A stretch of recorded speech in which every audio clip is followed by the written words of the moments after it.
오늘 주신 말씀 마태복음 28장 18절이야 20절 말씀, 여러분이 너무나도 잘 알고 익히 잘 알고 있어서 굳이 듣지 않아도 될 만한 그런 말씀이지만, 그래도 다시 한번 이 본문의 말씀을 생각하면서 주님께서 우리들에게 명령하신 이 일이 어떤 일일까, 또 무엇을 대상으로 전해야 할까에 대한 부분들을 한번 말씀을 통해서 나눠보고자 합니다. 먼저 본문의 말씀을 들어가기 전에 여러분이 읽으신 말씀의 그 문장을 잠깐 살펴보면 18절에 하늘과 땅의 모든 권세를 내게 주셨으니 라는 말이 있습니다. 이 말은 권세를 주셨다고 하는 것은 하나님의 권위를 주셨다라는 말씀이고요,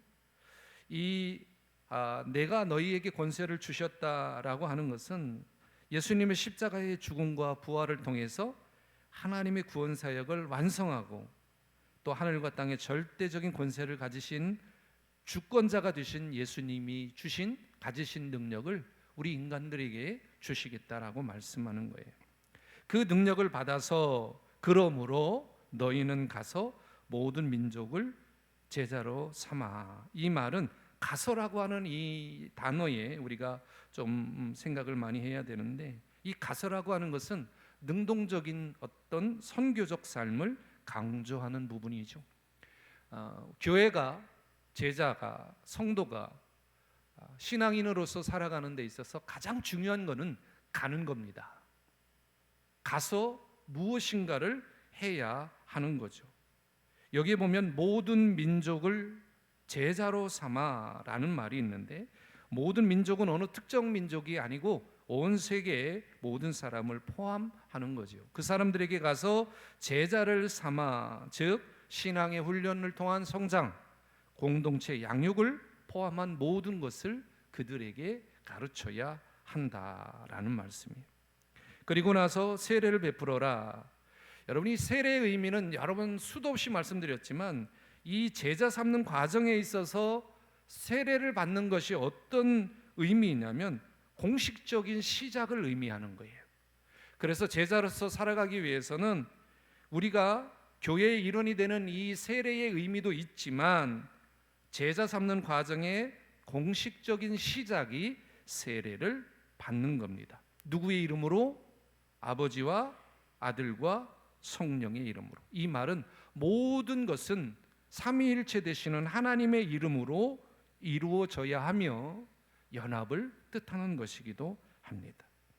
더 중요한 게 있죠. 4절, 네 번째, 내가 너희에게 분부한 모든 것을 가르쳐 지키게 하라. 무엇을 전해야 하느냐? 이것은 단순한 지식 전달이 아니고 우리가 그리스도인으로서 삶 속에서 순종하고 실천하는 것이 무엇인가, 신실한 그리스도인이라면 무엇을 해야 하는가에 대한 목적의식을 가르쳐야 한다라고 말씀하시면서 마지막 20절 우리 같이 하겠습니다. 시작. 내가 너희에게 분부한 모든 것을 가르쳐 지키게 하라. 볼지어다 내가 세상 끝날까지 너희와 항상 함께 있으리라. 이 약속은 선교 사명을 감당하는 제자들에게 주어진 예수님의 임재와 보호를 설명하는 거예요. 세상 끝날까지가 언제예요? 언제나라는 거예요. 날마다. 항상 결코 홀로 있지 않게 하겠다. 왜? 주님의 일을 하면 사실 두렵거든요. 힘들거든요. 내가 항상 있게 하겠다라고 하는 이 말씀은 두려움을 이기게 하는 믿음의 근거이기도 합니다. 제가 왜 오늘 6월을 마지막하는 이 지부일에 이 말씀의 본문을 택했냐면, 2025년도를 살아가고 사실 오늘 임직자들의 짧은 3개월이었지만 그것을 마무리하면서 임직 받으실 준비하시는 분들과 임직 받으신 분들과 또 앞으로 받으실 모든 분들에게 권면해 드리고 싶은 말씀이 바로 오늘 본문의 말씀이어서 이 본문을 택했습니다. 예수님은 십자가에서 죽으시고 부활하신 후에 제자들에게 명령하셨죠. 흔히 본문의 내용을 지상명령이라고 이야기를 합니다. 예수님께서 이 말씀을 하신 이유는 분명합니다. 너희들이 권세를 가지고, 하늘에서와 땅에서의 권세를 가지고 이 세상을 변화시켜야 한다라는 말씀이에요. 이것은 어느 특정인에게 주신 것이 아니고 바로 저와 여러분 모두에게 주신 맡기신 명령입니다. 예수님이 오늘 본문에 보니까 가라 라고만 하신 것이 아니에요. 그럼 어떻게 해야 하느냐, 무엇을 해야 하느냐를 분명하게 이야기합니다. 제자를 삼아라 라고 말씀하십니다. 단순한 전도죠. 예수 믿고 교회 나오세요, 예수 믿고 복 받으셔야 합니다, 그게 끝이 아니라는 거예요. 어떻게 교회에 와서 어떻게 복을 받아야 할 것인가에 대한 명확하고 복음의 진리에 대한 것이 너희 영적인 것에, 너희 삶에 어떻게 유익한 것인가를 분명하게 알려주어야 한다라는 거죠. 이게 바로 교회의 본질적인 사명입니다. 여기에도 저희 교회의 특징이 교회를 다니신 분이 오시는 분도 있지만 사실 저희 교회는 예수를 처음 믿으시는 분들이 오시는 경우들이 아주 많습니다. 그래서 제가 세례도 드리고 또 직분도 드리고 지금까지 신앙생활 하시는 분들이 많이 있습니다. 사실 신앙을 생활을 하시다 오신 분들은 뭐 그에 대한 지금까지 들어온 많은 말씀과 또 도전들을 받으셨던 분이어서 조금은 수월하지만 처음 나오신 분들에게 있어서의 복음의 전도, 복음이나 아니면 그리스도인으로서 어떻게 살아가야 하는지에 대해서 설명하는 것이 그리 쉽지만은 않습니다. 특별히 교회 안에서 성도로서, 직분자로서, 예수님의 제자로서 그 일들을 만들어내는 일이 사실 쉽지만은 않아요. 그래서 예수님께서 교회의 역할도 있지만 각자에게 주시는 그 사역의 일들 가운데 여러분을 제자로 삼으시고 너희들이 교회 안에서 특별히 예수님과 함께 했던 그 제자들에게, 혹은 주님의 오심을 기다리고 준비했던 그 사람들에게 내가 너희에게 전했던 모든 것들을 그들이 같이 공유하고 나눠줄 수 있도록, 배울 수 있도록 너희들이 그 역할을 해야 한다. 그래서 너희가 가야 한다라고 말씀하고 있는 거예요. 그렇다면 우리의 질문이 있어요. 왜 가야 하느냐? 무엇 때문에 가야 하느냐? 이것이 오늘 본문의 첫 번째 질문이에요. 왜 가야 하느냐? 우리가 가야 하는 이유는 간단합니다. 예수님이 명령하셨기 때문에 그래요. 이건 선택이 아니에요. 명령이에요. 예수님이 가능하면 가라, 이게 아니에요. 그냥 가라예요. 너 갈 수 있어? 너 시간 좀 있니? 그러면 네가 가라, 이게 아니고요. 그냥 다짜고짜 앞뒤 탁 자르시고 가라 라고 말씀하는 거예요. 여러분, 우리가 누군가 불이 난 집에 갇혀 있으면 여러분은 어떻게 하십니까?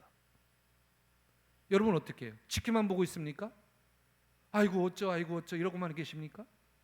대부분의 사람들은 좌우를 살피지 않습니다. 왜요? 그 사람의 생명이 중요하기 때문에 그것을 불구덩이로 뛰어 들어갑니다. 그 아이 혹은 사람을 구해내는 경우도 있지만 그것으로 인해서 그 생명은 살리지만 자기의 생명을 잃는 경우도 왕왕 있죠. 여러분, 마찬가지로 복음을 모른 채 살아가는 이들에게 예수님의 사랑과 구원의 소식을 전해야 하는 책임이 바로 저와 여러분에게 있는 거예요. 쉽게 얘기하면 이 세상은 불이 난 그런 집과 다르지 않아요. 그 안에 수많은 사람이 들어 있습니다. 언제 그 집이 무너질지 몰라요. 언제 그 화마가 그 사람들을 삼킬지 몰라요. 그러면 저와 여러분은 어떻게 해야 되겠느냐는 거예요. 용기가 안 나시나요? 그럴 수 있죠. 무서우면 들어갈 수 없어요. 그러나 주님은 너의 형편에 따라서 들어가라 라는 게 아니에요. 그냥 가라 라고 명령하시는 거예요. 여러분, 우리가 주의 복음을 전할 때 듣는 사람도 있고 듣지 않는 사람도 있어요. 여러분, 우리가 전하는 복음을 믿지 않으면 어쩔 수 없는 거예요. 구원받을 수 없는 일이니까. 그 사람들만 있으면 그 사람들에게 구원의 소식을 전해줄 사람이 없는 거예요. 그래서 주님이 우리에게 가서 전하라 라고 말합니다. 로마서 10장 14절과 15절의 말씀을 우리 함께 읽어보겠습니다. 시작. 그런즉 그들이 믿지 아니하는 이를 어찌 부르리요? 듣지도 못한 이를 어찌 믿으리요? 전파하는 자가 없이 어찌 들으리요? 보내심을 받지 아니하였으면 어찌 전파하리요? 기록된 바 아름답도다. 좋은 소식을 전하는 자들의 발이여 함과 같으니라. 여러분이 제가 이 일을 감당해야 하는 겁니다. 아니, 믿지 않는 자들이 어찌 부르리요? 듣지도 못한 이들이 어찌 믿으리요? 전파하는 자가 없는데 어떻게 그들이 들을 수 있으며 보냄을 받은 자가 없는데 어떻게 전파할 수 있습니까? 그래서 저와 여러분이 세상에 나아가야 하고, 주님은 우리의 형편과 시간을 고려하지 않으시고 가라라고 명령하시는 거예요. 여러분, 우리가 가는 것, 이것이 생명을 살리는 겁니다. 그래서 왜 우리가 가야 하는가에 대한 질문은 우리가 가야 생명을 살릴 수 있습니다. 그럼 두 번째, 우리가 가서 무엇을 해야 하는가요? 우리가 처음에 시작할 때 말씀을 우리가 약간 해석을 말씀을 드렸지만, 우리가 가서 무엇을 해야 하는가? 예수님은 단지 복음만 전하라 라고 안 하시고요, 이렇게 말씀하세요. 제자를 삼아라. 여러분, 제자 삼는다는 말이 여러분에게 어떻게 들리시는지 모르겠지만, 단순히 제자 삼는다는 말은 전도에서 예수를 믿게 하는 것으로 끝나는 것이 아니에요. 그 사람이 하나님 안에서 자라가도록 돕고 함께하고, 또 내게 주신 은사를 통해서 그들을 가르치는 것까지 포함하는 것입니다. 여러분, 아이를 낳은 것만으로 부모의 역할이 끝나는 게 아니죠. 마찬가지로 복음을 들은 사람들이 예수님을 따르는 삶을 살 수 있도록 옆에서 도와주는 것이 바로 제자 삼는 것입니다. 쉬운 예로 우리 교회에 새 가족이 나왔어요. 근데 우리 교회의 새 가족분은 참 잘합니다. 그가 왔다 가고 왔다 한 달을 두 달을 왔다 갔다 했는데도 새 가족이 왔는지 누가 왔는지 알지도 못하는 그런 교회가 태반이에요. 그런데 우리 교회는 그렇게 하지 않아요. 웃음으로, 정말 반가움으로 맞아주고, 또 신앙 상담도 해주고, 기도 제목도 함께 나누고, 말씀을 배우도록 이끄는 일도 제자 삼는 사역의 일을 감당하고 있습니다. 우리 사랑하는 사랑의 교회 성도님들 모두 그 삶 가운데 내가 주님의 제자로서 주님의 일을 감당하는 일꾼으로서 당당함을 가지시고 살아가셨으면 좋겠다. 제자 삼는 사역이 어느 특정인에게만 주어진 것이 아니고, 목사만 누구를 제자 삼는 것이 아니고, 여러분 모두가 평신도의 사역자로서 누군가에게 복음을 전해주고 내가 받은 은혜, 또 내가 받은 그런 성경적인 지식이 아닌 우리가 해야 될 일들에 대해서 함께 나누고 고민하는 것, 이것이 제자 삼는 거죠. 디모데후서 2장 2절에 보면, 또 내가 많은 증인 앞에서 내게 들은 바를 충성된 사람들에게 부탁하라. 그들이 또 다른 사람들을 가르칠 수 있으리라. 여러분, 아무리 좋은 이야기도요, 나에게서 끊어지면 그 이야기는 더 이상 좋은 이야기가 아니에요. 왜요? 흘러가지 않기 때문에 그렇습니다. 여러분, 신앙은 나 혼자 잘 믿는 게 아니라 누군가를 세우는 것까지가 사명입니다.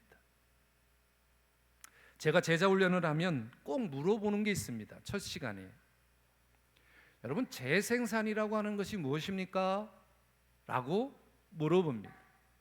그러면 막연하게 무슨 얘기를 할지를 몰라요.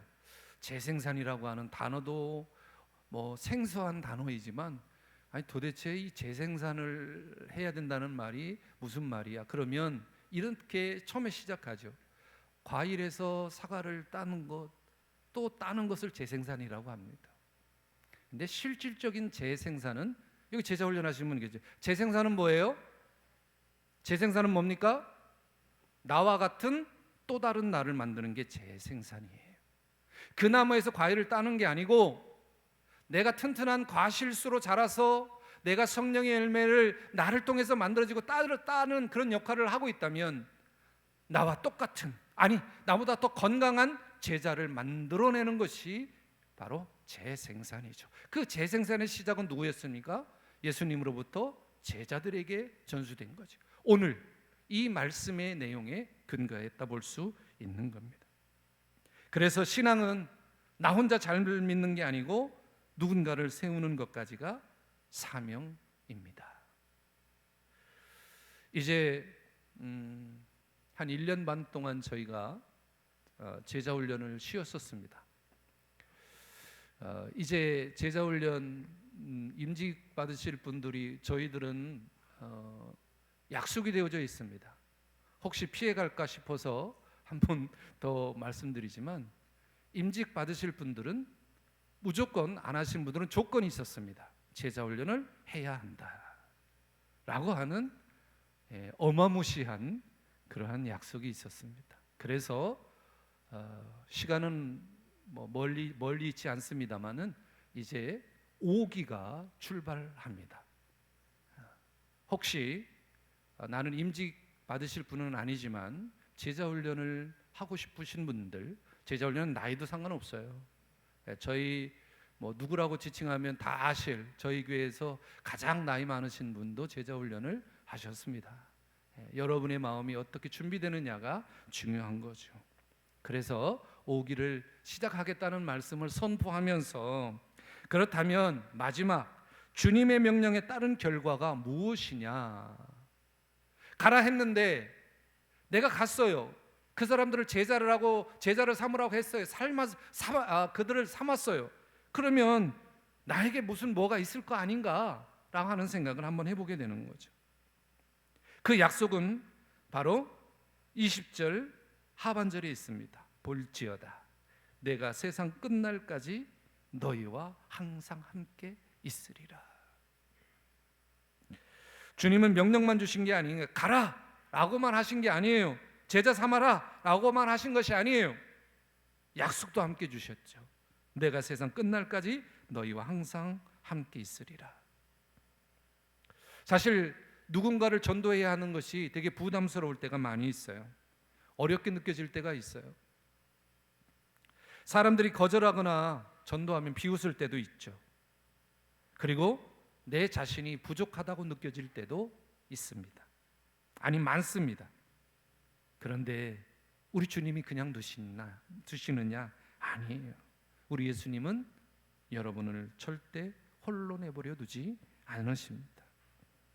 우리가 복음을 위해 나아갈 때 그 길에 주님이 동행해 주시고, 우리가 복음을 전하러 나갈 때 힘들고 막혀 있을 때 주님이 도와주시고, 또한 능력을 통해서 복음을 전할 수 있도록 우리들에게 영적인 환경을 조성해 주시죠. 제 주변에 멀리서 찾아보지 않더라도 우리 이유성 목사님, 멀리에서 정말 복음을 전하는 데는 그 나라에서는 허용이 되지 않는 나라에서 고군분투하고 있습니다. 이제 가끔 카톡으로 저하고 이제 전화를 하면 제가 듣기에는 많이 지쳐 있는데 목사님 괜찮아요. 그게 느껴져요. 얼마나 힘들까. 세상 사람들이 볼 때는 아무 결실도 없는 것처럼 보이는데 우리 이유성 목사님은 감당해야 될 일과 여러 가지 일들을 위해서 고군분투하고 뛰는 거예요. 복음을 전할 때 그 나라에서는 그 복음 자체를 전할 수 없는 나라입니다. 그만큼 벽 같은 나라에서 그 주님이 주신 명령을 수행하는 데 있어서 얼마나 힘들고 어렵겠습니까? 우리 유상 목사님이 눈물이 참 많으신 분이에요. 저는 육신의 피고 힘듦도 영적으로 해결되지 않을 부분이 있을 때 그냥 우시겠다, 저는 그렇게 생각합니다. 그래서 제가 되도록이면 이유성 목사님하고 통화하면 오래 하지 않으려고 그래요. 저도 울컥하고 목사님도 울컥해서. 그래서 너무 사무적으로 그렇게 통화를 하다가 끊습니다. 제가 왜 이 말씀을 드리냐면, 그렇게 어려운 나라를 택하고 그 지역에 보내신 그분들이 어떻게 갈 수 있었을까? 어떤 용기를 갈 수 있었을까? 바로 다른 게 아니에요. 이 약속, 주님이 동행하시고 주님이 도우시고 주님이 능력을 주셔서 그 약속을 붙들고 순종하기로 놀라운 열매를 맺기를 위해 나아갔다고 할 수 있습니다. 여러분, 하나님은 순종하는 자를 통해 역사하십니다. 이것은 선교사님뿐만이 아니고 여러분 개개인 모두에게 포함되는 말이에요. 사도행전 1장 8절, 여러분이 너무나도 잘 알고 있는 말씀이지요. 우리 이 말씀을 끝으로 오늘 말씀을 마쳐보고자 합니다. 시작.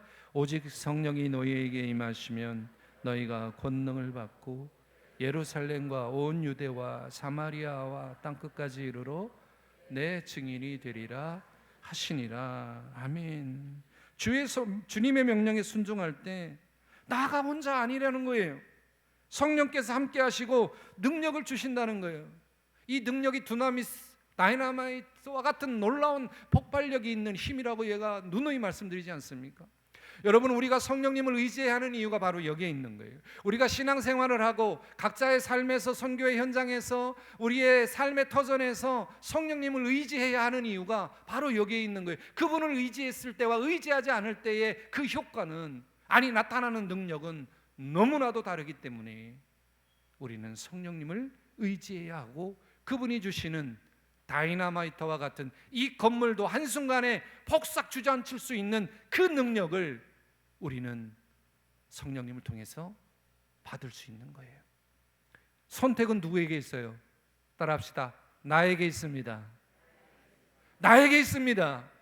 여러분이 세상에서 믿음의 승리를 하기 위해서는 성령님의 역사가 여러분에게 임해야 하는 거예요.